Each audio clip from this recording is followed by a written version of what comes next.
प्यारे बच्चों, आप सभी को आज की क्लास में मिट्ठू चंद्रा क्लासेज में बहुत बहुत स्वागत है। मैं महेश कुमार सुमन, महेश सर। जी हाँ, आज आप सबके लिए मैं फिर से द्विघात समीकरण का जो बचा हुआ पार्ट था उसे मैं पढ़ाने जा रहा हूं। आज आप सबको द्विघात समीकरण में कुछ बच गया था जो परीक्षा के लिए इंपॉर्टेंट होता है, महत्वपूर्ण रखता है अपनी बात, और वह प्रश्न जो है आता ही है आपका ऑब्जेक्टिव टाइप में, और 2 नंबर सब्जेक्टिव में, और कभी कभी 5 नंबर में भी इस चैप्टर से जो प्रश्न आते हैं। तो आज हम उसको सोल्व करके बताएंगे, बिल्कुल सरल भाषा में, आसान तरीका से। एकदम आपका जो मेथड है ना, वो आपको पूरी तरह से समझ में आएगी। और हम समझते हैं कि जो भी खास करके बिहार बोर्ड के बच्चे हैं, उनको एकदम एक एक बात और इस गणित का एक एक पॉइंट हम आप सबको तोड़ तोड़ के समझाने वाले हैं। ठीक है, तो आप सब बने रहिए हमारे वीडियो में। और साथ ही यदि मिट्ठू चंद्रा क्लासेज जो चैनल है यूट्यूब का, यदि सब्सक्राइब नहीं किया है तो मैं निवेदन करूंगा कि कृपया हमारे चैनल को सब्सक्राइब कर लें और जो घंटी वाला बटन है उसको दबा दें ताकि आपको नोटिफिकेशन मिलता रहे। तो हम आपको बहुत सारा चीज बताए थे द्विघात समीकरण। अगर जो बच्चे आज पहली बार देख रहे हैं हमारे वीडियो को, वो कृपया उनसे निवेदन है कि वो पीछे जाकर के मेरा द्विघात समीकरण का एक वीडियो है जो 50 मिनट का है, आप उसे देखने की कोशिश करें। अब हम आपको उसमें द्विघात समीकरण का करीब करीब जो कंसेप्ट था, बातें थी, मैं बताया था। लेकिन आज कुछ इंपॉर्टेंट चीज है जिसको मैं बता दूं, क्योंकि वहां पर हम छोड़ कर आए थे। एक बार हम पुनरावृत्ति कर ले कि कोई समीकरण अगर है, सपोज कोई समीकरण अगर है जैसे √3x², √3x² माइनस 2√x और प्लस √3 इज इक्वल टू 0। ठीक है, माइनस 2√3, सॉरी क्या है, हाँ, माइनस 2√2 और माइनस 2√3 इज इक्वल टू 0। अब यह द्विघात समीकरण है, यह द्विघात समीकरण का मानक रूप है ax² plus bx plus c बराबर 0, जिसमें मैंने आपको बताया था कि यहाँ पर b और c 0 के इक्वल हो सकता है, बट a का मान कभी 0 नहीं होगा। ठीक है, a का मान कभी 0 नहीं होगा। और इसमें एक फॉर्मूला बताया था कि विवेचक और विविक्तर जिसको आप कहते हैं ना, हाँ, तो इसके मूलों की प्रकृति और विवेचक का सूत्र मैं बता दिया था। तो सबसे पहले आप देखिए कि यहाँ पर अगर हमको जब विवेचक निकालना हो, विविक्तर या विवेचक एक ही बात है, विविक्तर या विवेचक ज्ञात करना हो तो क्या करेंगे? ठीक है, तब क्या करेंगे, सबसे पहले हम a का मान निकालेंगे। बताइए, x² के गुणांक a है, x² का गुणांक √3 है और x का गुणांक 2√2 है, साइन सहित लिखेंगे। b का मान माइनस 2√2 हो गया और c का मान माइनस 2√3 हो गया। ठीक है, हम जब भी आएगा आपके परीक्षा में कि निम्नलिखित समीकरण का विवेचक ज्ञात करें, विविक्तर ज्ञात करें, ठीक है, तो क्या करेंगे, और यदि मूलों की प्रकृति कहेगा तब क्या करेंगे। तो प्यारे बच्चों, आप सब देख रहे हैं कि x² की गुणांक क्या है, √3 है। क्या है बेटा, √3 है। और x का गुणांक क्या है, माइनस 2√2 है। और अचर पद क्या है, 2√3 है। तो आप यहाँ पर देखिए कि तीनों को वैल्यू हम लिख कर कंप्लीट कर लिया है। अब विवेचक निकालना है या विविक्तर निकालना है, तो हम इसको जनरल तौर पर विवेचक कहते हैं या विविक्तर कहते हैं, या इसको डिस्क्रिमिनेंट कहते हैं, जिसे सूचित d से किया जाता है। मैं पहले भी बताया है। तो d का वैल्यू होता है b² माइनस 4ac। क्या होता है बेटा, b² माइनस 4ac। b का वैल्यू कितना है, माइनस 2√2। इसका क्या करेंगे, होल स्क्वायर, माइनस 4a का मान कितना है, √3, और इसका क्या है, माइनस 2√3। देखिए मैंने क्या किया है, जिसका जिसका वैल्यू जो था उसको पुट कर दिया है। अब आप समझिए कि इसको आप जब मल्टीप्लाई करोगे तो 2 का वर्ग क्या होगा 4, और √2 का क्या होगा केवल 2, माइनस माइनस क्या होगा प्लस, और देखो 4 दूना क्या होगा 8, और √3 गुना होगा तो क्या होगा खाली 3 हो जाएगा। क्यों?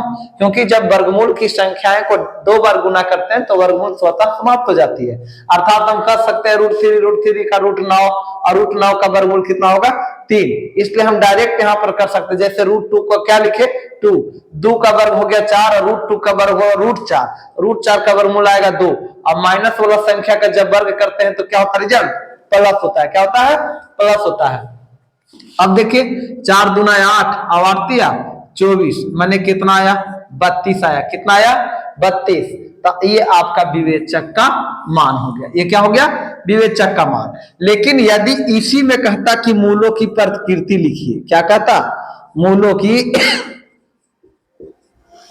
मूलों की प्रकृति कहता, तो मूलों का प्रकृति क्या होगा, तो विवेचक का मान मैं मूलों की प्रकृति पिछले क्लास में पढ़ा था कि यदि विवेचक का मान, यदि विविक्तर का मान d का वैल्यू यदि लेस देन 0 हो जाए तो मूल वास्तविक नहीं होती है।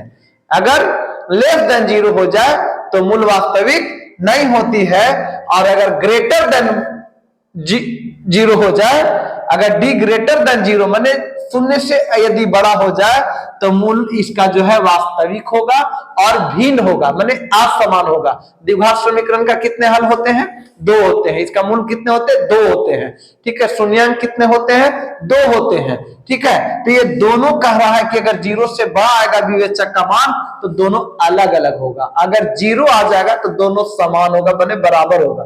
अगर अल्फा का मान 1 आना है तो बीटा का मान 1 ही आएगा। तो मूलों की प्रकृति क्या हम लिखेंगे, यहां पर हम लिखेंगे मूलों की प्रकृति, बताओ क्या मूल वास्तविक और क्या होगा मूल वास्तविक और असमान होंगे। क्या होंगे मूल वास्तविक और असमान होंगे, ठीक है। मूल वास्तविक और असमान होंगे, ये मूलों की प्रकृति।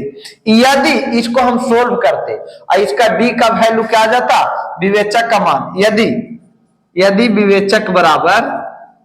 विवेचक बराबर 0 आ जाता तो हम क्या लिखते मूलों की प्रकृति क्या लिखते हल करने के बाद अगर ऐसा आता तो मूल वास्तविक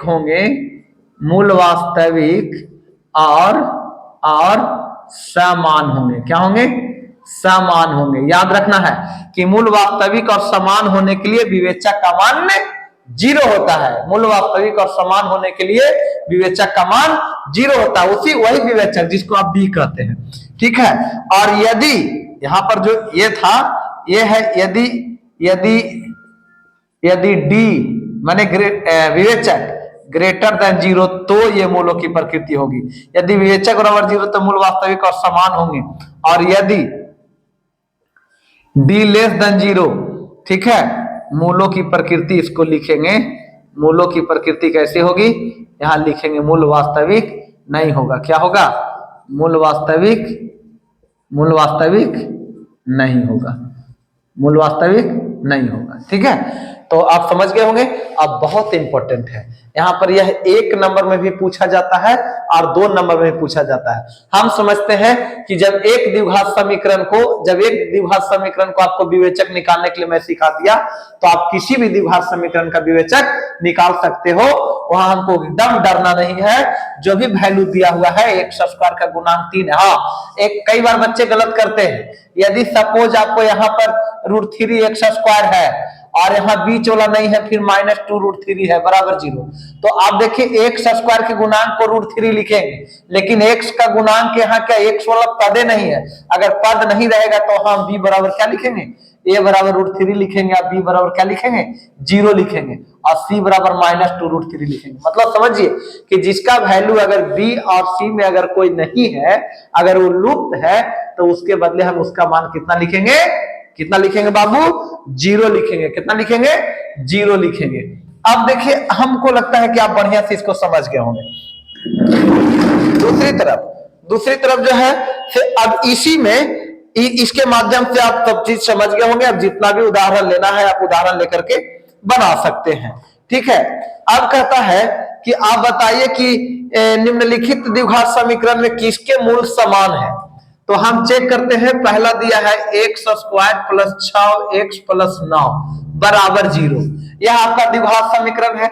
बेटा कहता है कि बताइए कि इसका मूल समान है या नहीं है। तो हम समान है या नहीं है ये कैसे कर सकते हैं, जब तक विवेचक नहीं निकाल लेंगे, जब तक इसका विविक्तर पता नहीं कर लेंगे, डिस्क्रिमिनेंट का वैल्यू हम पता नहीं कर लेंगे, तब तक हम ये नहीं कह सकते हैं कि इसका रूट जो है इक्वल होगा। ठीक है, तब तक हम इसकी बात नहीं करेंगे। अब देखिए सबसे पहले बेटा क्या करोगे, तो a बराबर हम इसमें नोट करेंगे। तो एक्स स्क्वायर का वैल्यू कुछ नहीं है, तो कुछ नहीं तो 1 होता है, और b बराबर कितना है 6 है, हम प्लस का साइन इसलिए छुपा दिया। चलो c बराबर कितना है 9 है। हम सबसे पहले क्या करेंगे, विवेचक ज्ञात करेंगे। क्या करेंगे, विवेचक या विविक्तर इसी को कहते हैं। क्या करेंगे, विवेचक या विविक्तर, जिसको आपने d से सूचित किया है, बराबर फार्मूला होता है बी स्क्वायर माइनस 4ac। तो B square minus 4ac, B का मान कितना है 6 है, 4 गुने कितना है 1 है, गुने कितना है 9 है, 6 छक कितना हुआ 36, 9 चको कितना हुआ 36, कितना आया 0। अब बताओ इसका मूल कैसा है, तो मूल वास्तविक है। मूल कैसा है, वास्तविक है। और कैसा है, और कैसा है, और समान होंगे। और क्या होंगे, समान होंगे। तो यह अगर आएगा कि किसका मूल समान है, कौन सा द्विघात समीकरण का, तो हम तुरंत क्या करेंगे, विवेचक ज्ञात कर लेंगे। जिसका मान, जिस द्विघात समीकरण में विवेचक का मान 0 के बराबर आ जाएगा, 0 के बराबर आ जाएगा, माने न कम आएगा न अधिक आएगा, उसका मूल समान होगा। क्या होगा, उसका मूल समान होगा। अगर 0 से कम आ गया तो मूल वास्तविक नहीं होगा, 0 से ज्यादा होगा तो मूल वास्तविक होगा, लेकिन क्या होगा, असमान होगा। और 0 के बराबर आ जाएगा तो क्या होगा, 0 के बराबर आ जाएगा तो क्या होगा, समान होंगे। ठीक है, तो हम समझते हैं कि यह दोनों चीज, दोनों सोल्यूशन आप लोग को समझ में आ गया होगा। आज एकदम चलेंगे, आज लंबे क्लास को लेकर के हम आए हैं आप सबके बीच, द्विघात दोबारा नहीं। ठीक है, तो सभी बच्चे समझ गए होंगे। और हाँ, वीडियो हमारा अच्छा लग रहा है तो आप लोग कृपया करके शेयर करेंगे, लाइक करेंगे, कमेंट करेंगे। अगर कोई प्रॉब्लम रह जाता है तो आप लोग पूछेंगे, और खास करके उन सभी दोस्तों, साथियों और जितने भी हमारे शुभचिंतक हमारे वीडियो को देख रहे हैं, उनसे निवेदन होगा कि बिहार के प्रत्येक बच्चा तक हमारा यह वीडियो पहुंचे, इसलिए हमारे चैनल को आप लोग सब्सक्राइब करवाइए। और दूसरी बात है कि आप अपने आस पड़ोस के बच्चों को भी बोलिए पढ़ने के लिए, कोई पैसा नहीं, एकदम बिल्कुल फ्री क्लास से एक एक चैप्टर का हम सोल्यूशन देंगे, वो 6 क्लास से लेकर के 10 क्लास तक एकदम। जब थोड़ा देर आए हम लोग, कोई बात नहीं, मनुष्य विवेकानंद कहते हैं कि जब जागो तब सवेरा। तो हमारे लिए भाई यूट्यूब तो बहुत पहले आया था, बट क्या है कि मैंने ध्यान नहीं दिया, तो गलती हमारी है। दूसरी तरफ क्या है कि व्यस्तता अधिक रहती है, बहुत सारी जिम्मेदारियां हैं हमारे कंधों पर, तो इसको भी देखना पड़ता है।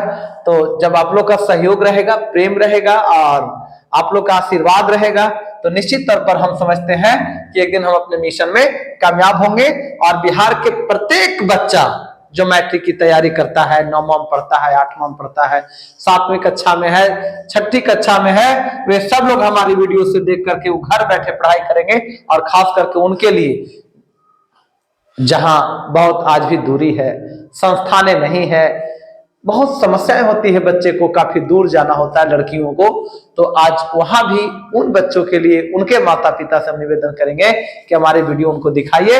हर हाल में बच्चा आपका अच्छा नंबर लेकर के आएगा। ओके, तो मिटा दें हम इसको, आप लोग देख लिए होंगे, समझ गए हैं। आइए हम चलते हैं इसी का 2 नंबर परफेक्ट, एकदम एक छोटा सा चीज की 2 नंबर। हाँ देखिए, बहुत कम समय में आपको बता देंगे क्या करना है। ठीक है, बस खाली आप बने रहिए हमारे साथ। देखिए, अब कहता है एक चीज और भी है। अब यहां पर कभी कभी क्या करेगा ना कि छोड़ देगा। अब आपको कहेगा ना कि P के किस मान के लिए, एक क्वेश्चन आएगा, P के किस मान के लिए, किस मान के लिए द्विघात समीकरण, द्विघात समीकरण, द्विघात समीकरण 5px square 5p(x² minus 8x+2 बराबर 0 के मूल वास्तविक और समान होंगे। ठीक है, मूल वास्तविक और समान होंगे। प्यारे बच्चों, ये VVI क्वेश्चन है, एकदम बोर्ड मॉडल क्वेश्चन है। इसी प्रकार का एक क्वेश्चन आपका 2 नंबर में रहेगा, गारंटेड एकदम।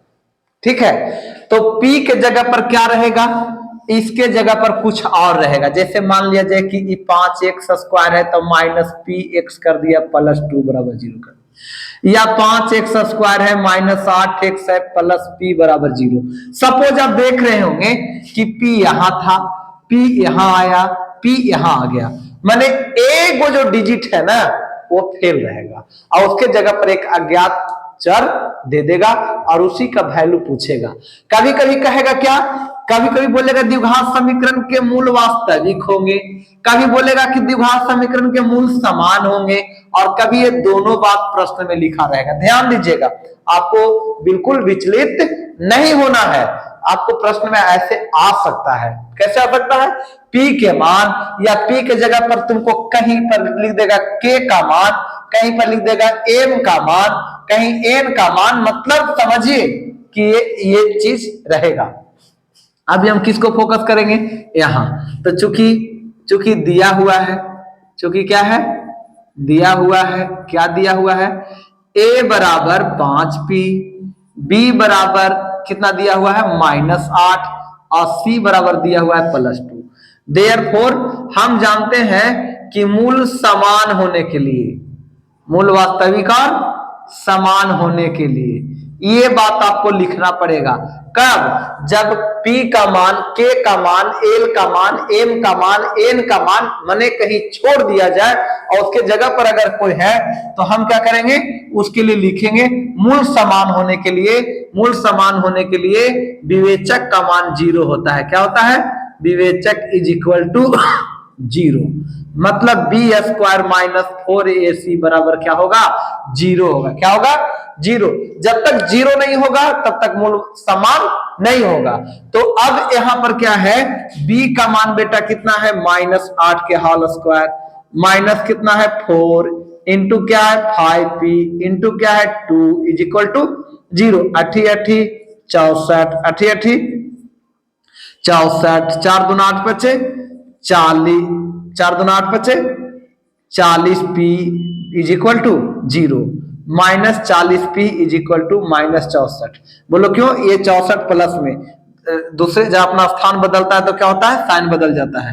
तो p = -64 बटा -40, माइनस से माइनस खत्म, और ये हो गया 8 64 और 8 बचे 40, p = 8/5।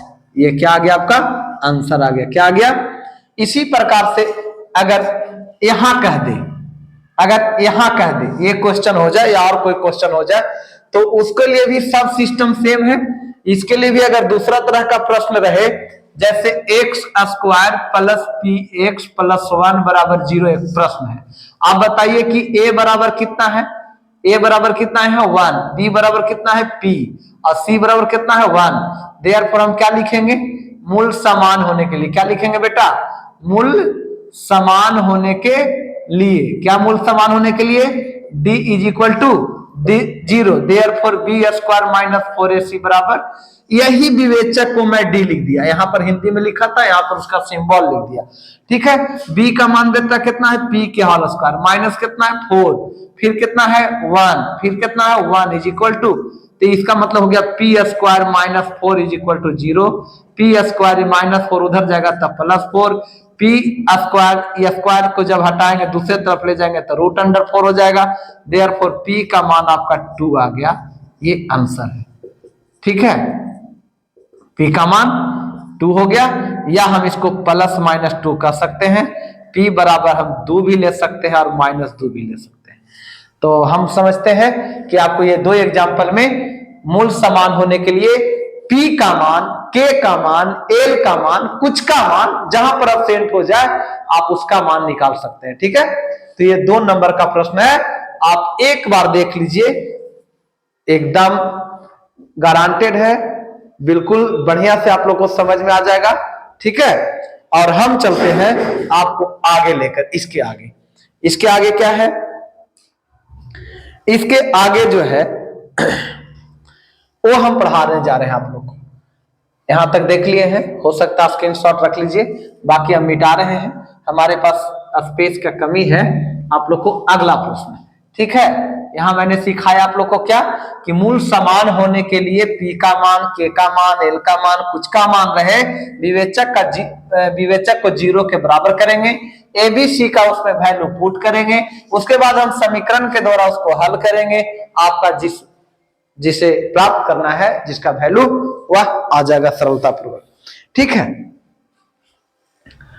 अब देखिए भाषा का प्रश्न कुछ आता है, समझ गए, कहता ऐसी 2 संख्याएं ज्ञात कीजिए जिनका योग 27 हो और गुणनफल 182 हो। प्रश्न है कि ऐसी 2 संख्याएं ज्ञात कीजिए, ये प्रश्न है, ऐसी 2 संख्याएं ज्ञात कीजिए जिनका योग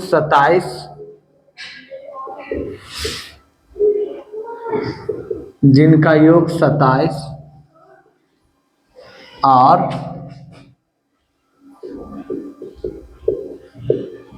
गुणनफल 182 हो। अब आप देखिए क्या करा, ऐसी 2 संख्याएं ज्ञात कीजिए जिनका योग 27 और गुणनफल 182 हो। सपोज आप लोग 2 संख्याएं की जब बात आती है तो हम लोग सीधा सीधी क्या करते हैं, 2 को चर मान लेते हैं। तो माना कि अगर पहली संख्या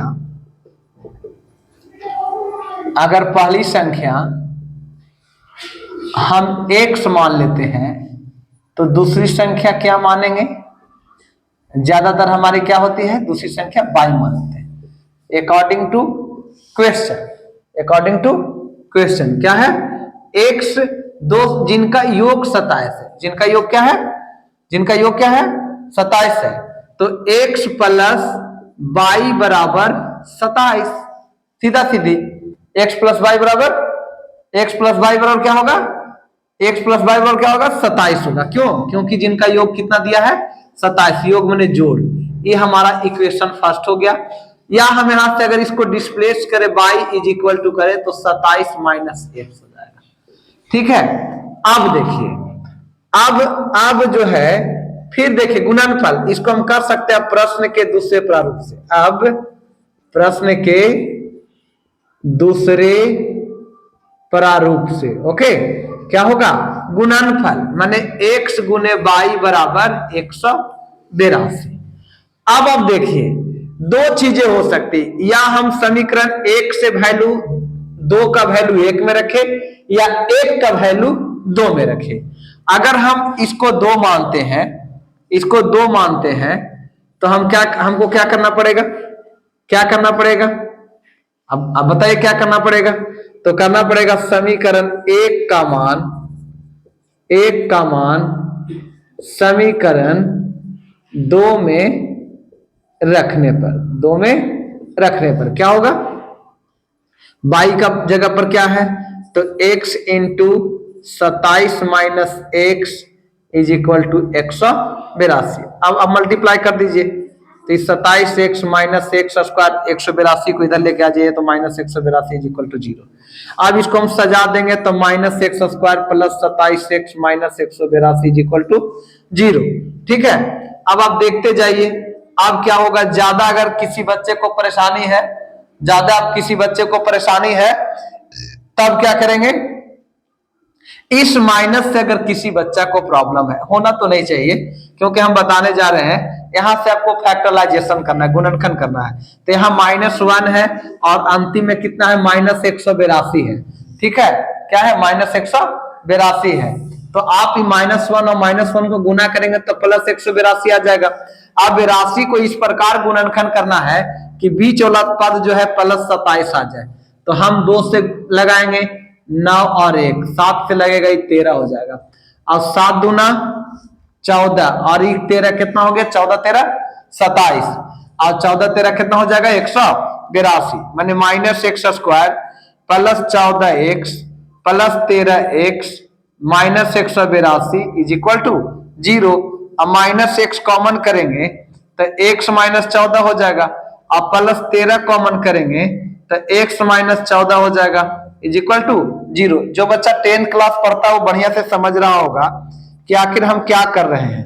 यहां पर मैंने गुणनखंड किया, ये 14 13 जोड़ेंगे तो 27 आ जाएगा और 14 13 को गुना करेंगे तो कितना आ जाएगा 182 आ जाएगा। तो गुणनखंड में मेनली यही होता है कि फर्स्ट एंड लास्ट टर्म को हम मल्टीप्लाई करते हैं और मिड टर्म को हम इस प्रकार ब्रेकिंग करते हैं, इस प्रकार तोड़ते हैं उसको, है ना। सब समझ में आ रहा ना बच्चा। तो इस प्रकार हम तोड़ते हैं कि वह दोनों को सेटिस्फाइड करे, मैंने मल्टीप्लाई को भी सेटिस्फाइड कर रहा है, यहाँ पर बीच वाले पद को भी मैंने एडिंग करने पर 27 भी आ रहा, मल्टीप्लाई करने के बाद 182 आ रहा। अब देखिए दोनों में क्या इक्वल है, x -14, ये क्या हो जाएगा कॉमन हो जाएगा x -14। तो यहाँ पर क्या आ जाएगा -x और +13 इज इक्वल टू 0। अब x -14 इज इक्वल टू 0 और -x +13 इज इक्वल टू 0। तो -x is equal to -13, minus से माइनस कैंसिल, देयरफॉर x बराबर 13 और x बराबर 14। इस प्रकार हमारा जो संख्या है, जो पहली संख्या है, यदि 14 लेते हैं तो हमारा पहली संख्या बराबर 14 आंसर होगा। और दूसरी संख्या जो y बराबर 27 - x है, मैंने y बराबर 27 माइनस हम 14 कर देंगे तो 13 आंसर आ जाएगा। हम कह सकते हैं कि यह दोनों संख्या 13 और 14 है, दोनों संख्या 13 और 14 है। अब देखिए कुछ बच्चे इसको ना दूसरे तरीका से बनाते हैं, जैसे हम सीधी सीधी आप लोग को बतावे कि द्विघात समीकरण में कुछ बेसिक चीजें होता है जिसको आपको समझना है। जैसे मैं आपको कहूं कि आपके पास और मेरे पास मिलाकर 10 रुपया है, दोनों मिलाकर कितना है 10 रुपया। तो मान लिया जाए कि मेरे पास 3 रुपया है, तो आपके पास कितना होगा, कितना होगा बताइए 7 रुपया होगा। कैसे होगा, आपने कहा क्या, जो दोनों मिलाकर जो 10 रुपया था उसमें से 3 रुपया मेरा वाला क्या किया, घटा दिया। तो ऐसे भी हम लोग बनाते हैं। तो यहां पर थोड़ा सा आप लोग को मैं दिखा दूं, हम इसको मान सकते हैं, माना कि पहली संख्या बराबर x और दूसरी संख्या बराबर क्योंकि जोग 27 है तो डायरेक्ट 27 माइनस 21 x, और अकॉर्डिंग टू क्वेश्चन दोनों का गुणनफल इतना है तो x इंटू 27 माइनस x बराबर 182। तो 27x minus x square is equal to 182 minus x square plus 27x और माइनस 182 इज इक्वल टू 0। अब माइनस कॉमन कर देंगे तो x square minus 27x plus 182 बराबर 0। Therefore x square minus 27x plus 182 बराबर, माने सेम चीज है। अब क्या है कि इसको जो यहाँ पर हम इक्वेशन फर्स्ट एंड सेकंड बनाया, ये करने की नौबत नहीं आएगी, बाकी सारा काम वही है। बाकी देखो किसी तरह का कोई प्रॉब्लम नहीं ना। अब आप लोग समझ गए होंगे कि यदि दो संख्या का जोगफल, हाँ अगर अंतर दिया हुआ रहेगा तो हम जो x प्लस वाई किए थे x माइनस वाई बराबर हम लिख देते 27। ठीक है, क्या लिख देते, x माइनस वाई बराबर 27 लिख देते। कब, जब दो संख्याओं का अंतर रहेगा तब। जब गुणनफल रहेगा तो क्या करते हैं, x गुने वाई बराबर 27 करते हैं। इसी तरह से जब भागफल रहता है तो x बटा वाई बराबर 27 करते हैं। हमको अकॉर्डिंग टू क्वेश्चन समीकरण में काम करना होता है। ठीक इसी प्रकार से अब इसमें जो महत्वपूर्ण है, ये क्वेश्चन आप लोग प्रश्न जो है सॉल्यूशन सब समझ में आ गया होगा। अब हम चलते हैं दूसरे प्रश्न की ओर। देखिए एकदम बिल्कुल समझ में आएगा, एक दो टाइप का जो प्रश्न है ना वो सब बच्चा को समझ में आ जाएगा। हम जल्दी जल्दी आप लोग को बताते हैं। जो भी बच्चे वीडियो को देख रहे हैं शांति से, ध्यान से, एकाग्रता पूर्वक वो गणित को बनाएंगे, इसी प्रकार से गणित बनते चल जाएगी, स्वतः उसका परिणाम आएगा। आप लोगों को किसी प्रकार से घबराने की जरूरत नहीं है। देखिए कई बार क्या है ना कि आपको बोलेगा कि दो क्रमागत धन पूर्णांक ज्ञात कीजिए जिनके वर्गों का योग 365। दो क्रमागत धनात्मक पूर्णांक, दो क्रमागत धनात्मक पूर्णांक ज्ञात कीजिए, ज्ञात कीजिए जिनके वर्गों का योग 365। 365 देखो 2 नंबर में इसका प्रश्न अधिक आता है। तो मेरे प्यारे बच्चों यहां पर ध्यान देना है, दो क्रमागत धनात्मक पूर्णांक, ठीक है। अब दो क्रमागत धनात्मक पूर्णांक के मतलब धनात्मक पूर्णांक आपको पता है ना कि 4 के बाद 5, 5 के बाद 6, ये सब इसी को क्रमागत या लगातार कहते हैं, ठीक है। ये कंटिन्यू डिजिट है, जैसे 10 के बाद 11, 11 के बाद 12, बोलेंगे 50 के बाद तो 51, 51 के बाद तो 52, 52 के बाद 53, 53 के बाद 54। तो इस तरह की जब संख्याएं होती है तो हम इसको क्या बोलते हैं? क्रमागत संख्याएं बोलते हैं। प्रश्न में आपको कई बार इस तरह से कह सकता है कि दो क्रमागत सम धनात्मक पूर्णांक, तो कभी कह सकता है विषम धनात्मक पूर्णांक। जब ये लग जाएगा ना तब आप लोग ध्यान देंगे, ठीक है। क्योंकि सम पूर्णांक जो होता है 2, 4, 6, 8, 10, 12, 14, आप देख रहे हैं कि लगातार हम बोल रहे हैं तो सम बोल रहे हैं, तो सम में डिफरेंट कितना होता है? 2 + 2 = 4, 4 + 2 = 6, 6 + 2 = 8, 8 + 2 = 10। तो यहां पर जब भी बढ़ता है तो 2 बढ़ता है। विषम पूर्णांक को जरा आप देख लीजिए, 1, 3, 5, 7, 9, 11, 13, 15, 17, 19, 21, 23, 25, 27, 29, 31, 33, ठीक है। तो आप अब समझिए, तो अभी यहां पर आपको समझना है, परीक्षा में ये तीनों बात कर सकता है। दो क्रमागत धनात्मक पूर्णांक कर दिया तो सोचना अलग है, अगर दो क्रमागत बीच में अगर ये सम का एंट्री आ गया कि सम धनात्मक पूर्णांक या विषम धनात्मक पूर्णांक, तब आप क्या करेंगे? तो याद रखना है, मुझे माना कि पहली संख्या बराबर या पहला पूर्णांक आप ऐसे लिख सकते हो, पहला धनात्मक पूर्णांक बराबर क्या? x, और दूसरा धनात्मक पूर्णांक बराबर क्या? दूसरा धनात्मक पूर्णांक बराबर x + 1।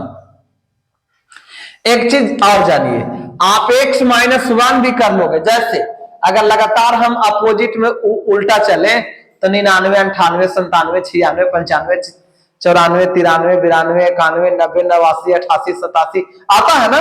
तो इस प्रकार से हम ये अपोजिट ढल रहे हैं। तो 50 के लगातार में 49 भी है और 50 के लगातार में 51 भी है। ये दोनों नंबर आप ले सकते हो, कहीं कोई दिक्कत नहीं है। हम लोग अधिक से अधिक प्रयोग किसका करते हैं? परत वाला का करते हैं, इसलिए हम x + 1 मान लिया, ठीक है। तो ये नेक्स्ट डिजिट होता है, हम बिफोर क्यों चले? तो पहला धनात्मक पूर्णांक x और दूसरा x + 1। अगर सम और विषम कह दिया तो पहला धनात्मक पूर्णांक तो x ठीक है, लेकिन दूसरा धनात्मक पूर्णांक x + क्या होगा? 2 होगा। ये किस कंडीशन में होगा? जब सम कह देगा, क्रमागत सम कह देगा और क्रमागत विषम कह देगा, तो दूसरी संख्या जो है, दूसरा जो पूर्णांक होगा वो x + 2 या x - 2 होगा, ठीक है। लेकिन अभी हमें इसके अकॉर्डिंग काम करना है, तो अकॉर्डिंग टू क्वेश्चन, प्रश्नानुसार क्या कहा? पूर्णांक ज्ञात जिनके वर्गों का योग। तो पहला क्या है? x, अब x का वर्ग क्या होगा? x का स्क्वायर। फिर क्या है? योग, तो जोड़ दिए। फिर क्या है? x + 1 के होल स्क्वायर बराबर कितना है? 365 है। बराबर कितना है? बराबर 365। अब आप इसको हल कर दीजिए, ये x स्क्वायर हो गया। आई अलजेब्रा में हम पढ़ाए किए थे, तो नहीं के कपड़ा तो मौसा + मौसी के होल स्क्वायर बराबर मौसा स्क्वायर + 2 मौसा मौसी + मौसी स्क्वायर। देख लो, सब बच्चा को बहुत आज के जमाना में मौसा मौसी से प्यार रहता है, इसीलिए मौसा घर ज्यादा लोग जाते हैं।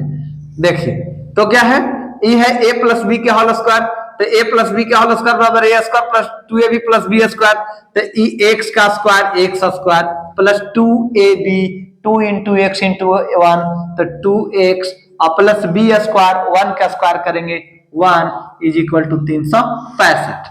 अब देखिए क्या हो गया, ये 2x स्क्वायर प्लस 2x और 365 इधर आएगा तो प्लस 1 और माइनस 365 इज इक्वल टू 0। अब देखिए 2x स्क्वायर प्लस 2x और माइनस 364 इज इक्वल टू 365 में से एक जाएगा, लेकिन बड़ा अंक का चिन्ह कितना है 364। आप यहाँ क्या कर सकते हैं, 2 को आप बाहर कर सकते हैं क्योंकि 2 कॉमन फैक्टर है, 2 सभी का गुणनखंड है, तो यहाँ बच जाएगा x square plus x minus 182 is equal to 0। Therefore आप कह सकते हो कि 2 यहाँ मल्टीप्लाई है, 0 के साथ भागा में जाएगा तो भाग के खत्म हो जाएगा, यानी x square plus x minus 182 बराबर 0। तो अभी हम क्या जान रहे थे, 14 13 से 182 आ जाता है, तो हम क्या करेंगे, x square plus 14x minus 13x minus 182 is equal to 14 में से 13 जाएगा तब प्लस 1 आ जाएगा, और 14 में माइनस 13 से गुना करेंगे तो माइनस 182 आ जाएगा। तो मैं पहले ही बताया था कि इस प्रकार हल करेंगे कि इसको सेटिस्फाइड करे, फर्स्ट एंड लास्ट को मल्टीप्लाई को सेटिस्फाइड करे, और उसके बाद क्या है, बीच वाला को तोड़ने पर आप दोनों में से क्या कॉमन होगा, यहां से देख लीजिए इस तरह से, ये और ये देखो क्या होगा, x कॉमन हो जाएगा तो x प्लस 14 और माइनस 13 कॉमन होगा तो x plus 14 is equal to 0। तो x प्लस 14 कॉमन कर लिया तो क्या आया, x minus 13 is equal to 0। Therefore आप देखिए अब क्या होगा, देयरफॉर x प्लस 14 बराबर 0 और क्या, x माइनस 13 बराबर 0। x बराबर क्या होगा बेटा 13, अब x बराबर क्या होगा माइनस 14। मैंने क्या लिया था, धनात्मक पूर्णांक, धनात्मक पूर्णांक कौन आया 13, इसलिए हमारा पहला जो पूर्णांक है, पहला पूर्णांक है कितना है 13, एक आंसर, और दूसरा पूर्णांक जो हमारा है, दूसरा पूर्णांक है x प्लस 1 बराबर 13 प्लस 1 बराबर कितना 14 आंसर। हम समझते हैं कि आप अगर इस कंडीशन में भी कुछ भी कहे, जिनके वर्गों का योग, जिनके घनों का योग, जिनके अंतर मंतर कुछ भी कहे, हमको लगता है कि आप जरूर बनाने में सफल हो जाएंगे। ठीक है, ऐसे अभी अगला क्वेश्चन है कि विषम धनात्मक पूर्णांक ज्ञात कीजिए जिनके वर्गों का योग 290 है। तो आप विषम धनात्मक पूर्णांक के, तो x के whole square plus x plus 2 के होल स्क्वायर बराबर कितना 290। अब आप इसको हल कर दीजिए, बन जाएगा, एक आ रहा है कि ऐसा दो धनात्मक संख्याएं ज्ञात कीजिए, दो विषम धनात्मक, दो क्रमागत विषम धनात्मक, क्रमागत, क्रमागत माने एकदम लगातार, ठीक है, तो एकदम लगातार में विषम अगर है तो 7 के आगे वाला कौन होगा 9 होगा, 9 के आगे वाला होगा कौन 11 होगा, 10 नहीं होगा क्योंकि 10 सम संख्या है, तो कितना बढ़ा 2 बढ़ता है। तो इसीलिए हम जब भी सम और विषम की बात आएगा लगातार में तो कितना मानेंगे दूसर का संख्या x प्लस 2, और अगर केवल लगातार कहेगा तो x प्लस 1 मानेंगे। ओके, इसको आप हल करेंगे, इसी प्रकार हल कर देंगे तो इसका भी आंसर आ जाएगा। ठीक है, तो प्यारे बच्चों आप सब इस गणित को यदि समझ रहे हैं, और कोई भी बच्चा जो क्लास 10th में जाने वाला है वो भी इस वीडियो को देख सकते हैं। साथ ही साथ ये कभी अपने आप को कमजोर नहीं समझना है, मनुष्य कोई कमजोर नहीं होता है, सबको ईश्वर ने 2 हाथ 2 पैर 2 आंख 2 कान 2 नाक सबको बराबर ही दिया है, लेकिन इसके बाद ही कोई बच्चा जो है पीछे रह जाता है, कोई आगे चल जाता है। तो ये सब डिपेंड करता है आपके मेहनत पर। जो बच्चे दिन रात मेहनत करते हैं वो बहुत आगे चल जाते हैं, और जो बच्चे मेहनत नहीं करते हैं वो बहुत पीछे हो जाते हैं। इसलिए आप लोग सब अपने मेहनत में विश्वास रखें, लगन में विश्वास, और कभी शॉर्टकट रास्ता मत अपनाइए।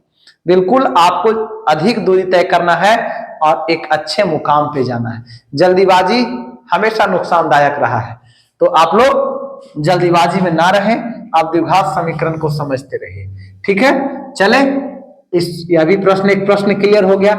एक और प्रश्न जो है इसी टाइप का जो है हम समझा दे रहे हैं, आप लोग का बन जाएगा, गारंटेड है।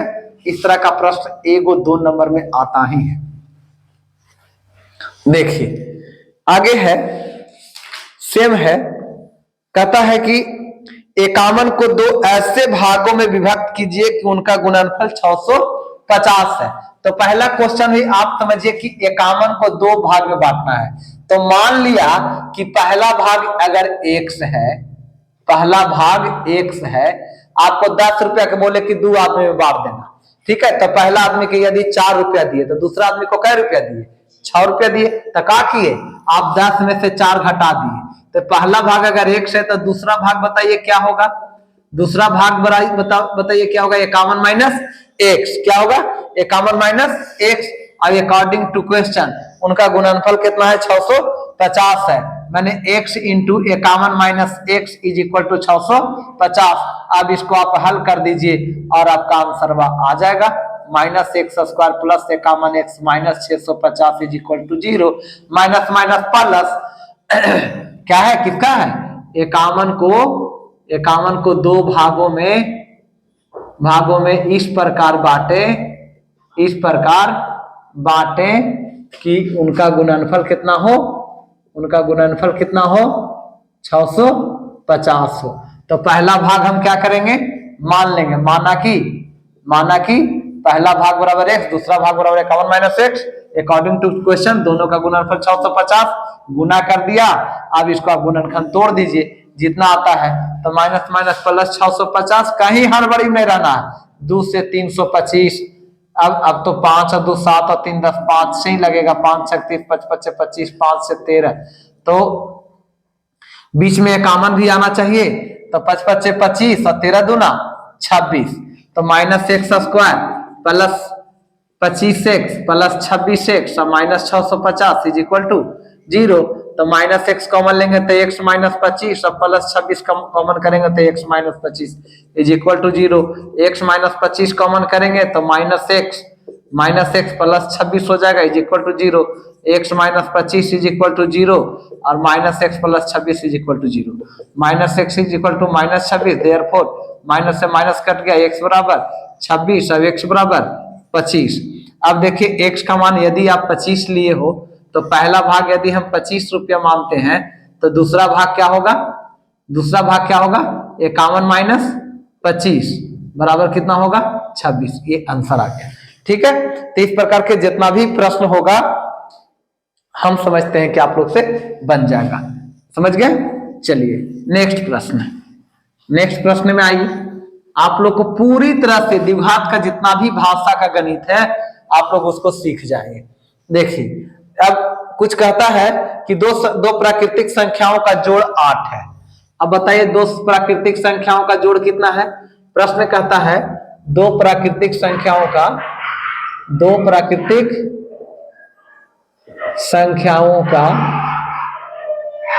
जोड़ 8 है। दो प्राकृतिक संख्याओं का जोड़ कितना है, 8 है। और उनके व्युत्क्रमों का जोड़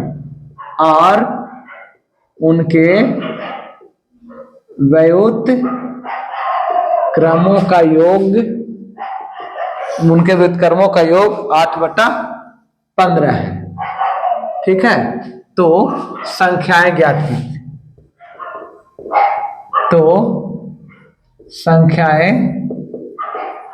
कीजिए, ओके, संख्याएं ज्ञात कीजिए। तो अब द्विघात जब पढ़ रहे हैं तो इसके कंसेप्ट को आपको याद रखना होगा। तुरंत मानना है, माना कि पहली संख्या बराबर कितना, x, दूसरी संख्या बराबर कितना, अब y नहीं मानना है, 8 माइनस एक्स कड़ाक से कर देना है।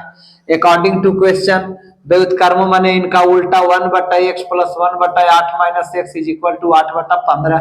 क्या करना है, x इंटू 8 माइनस एक्स करना है, एलसीएम ले लेना है। x कैंसिल हो जाएगा, यहाँ 8 माइनस एक्स चल जाएगा, 8 माइनस एक्स से 8 माइनस एक्स कैंसिल होगा, यहाँ x चल जाएगा, 8/15 हो गया। x कट गया, 8x माइनस एक्स स्क्वायर बराबर 8/15 हो गया। 8 से 8 कट गया देयरफॉर आप इसको जैसे कर दीजिए, 15 is equal to 8x minus x square, इसको आप लेके आइए इस तरफ, तो ये हो जाएगा क्या, minus x square minus sorry plus x square minus 8x plus 15 is equal to 0। 5 3 15, 5 3 8, तो अब x square minus 3x minus 5x plus 15 is equal to 0। X common, x minus 3 minus 5 common, x minus 3 is equal to 0। X minus 3 common, तो x minus 5 हो जाएगा is equal to 0। Therefore x minus 3 is equal to 0, x minus 5 is equal to 0, x बराबर 5 और x बराबर 3। अब आप देखिए, यदि पहली संख्या आप 3 लेते हो तो दूसरा संख्या 8 माइनस 3 होगा, बराबर 5 आंसर हो गया। ठीक है, अब आप पूरी तरह से आप समझ गए होंगे कि इस क्लास में आपको द्विघात समीकरण का जितना भी रिलेटेड प्रश्न है, किसी भी तरह का सिंगल लाइन या डबल लाइन जो क्वेश्चन है अगर आता है, ये सब इंपॉर्टेंट क्वेश्चन है, ये सब इंपॉर्टेंट है, ये बोर्ड मॉडल क्वेश्चन है, ये सब प्रश्न आता है, आपके मॉडल पेपर में दिया हुआ होगा। ठीक है, तो जो बच्चे यहां तक पढ़ रहे होंगे, हमको नहीं लगता है कि उनको किसी प्रकार का समस्या है। अब कहता है ना कि दो संख्याओं के वर्गों का अंतर 180 है। आप समझिए, तो वर्गों का अंतर माने x square minus y square बराबर 180। सपोज समीकरण पहला, दो संख्याएं है, दो संख्याएं अलग अलग है, वर्गों का अंतर 180 है। छोटी संख्या का वर्ग बड़ी संख्या का 8 गुना है, तो छोटी संख्या ऐसे पता चल रहा है कि 22 है, तो 22 का जो वर्ग है, 22 का जो वर्ग है, छोटी संख्या का वर्ग बड़ी संख्या का 8 गुना है, माने x का 8 गुना है, माने 8x के बराबर है। इस समीकरण क्या होगा, 2 होगा। अब आप बताइए, ये 2 का मान समीकरण 1 में रख देंगे, समीकरण 2 का मान समीकरण 1 में रखने पर, ओके, तो 1 में रखेंगे बेटा तो क्या मिलेगा हमको, एक्स स्क्वायर माइनस 8x बराबर 180, x square minus 8x minus 180 is equal to 0। अब देखिए 18 दहे कितना होता है 180, तो x square minus 18x plus 10x minus 180 is equal to 0। 18 minus में 10 प्लस में कैलकुलेट करेंगे तो माइनस 8 आ जाएगा, और माइनस 18 गुने 10 करेंगे तो माइनस 180 आ जाएगा। अब आप समझ सकते हैं कि यहाँ पर भी आपका गणित बन जाएगा। ठीक है, तो अब जो भी सिंगल लाइन क्वेश्चन है वो सब आप लोग से बन जाएगा। ठीक है, चले, आजा बेटा पढ़ लो बेटा, है कि नहीं, सब दुलरुआ लोग है, क्या बात। हाँ आइए,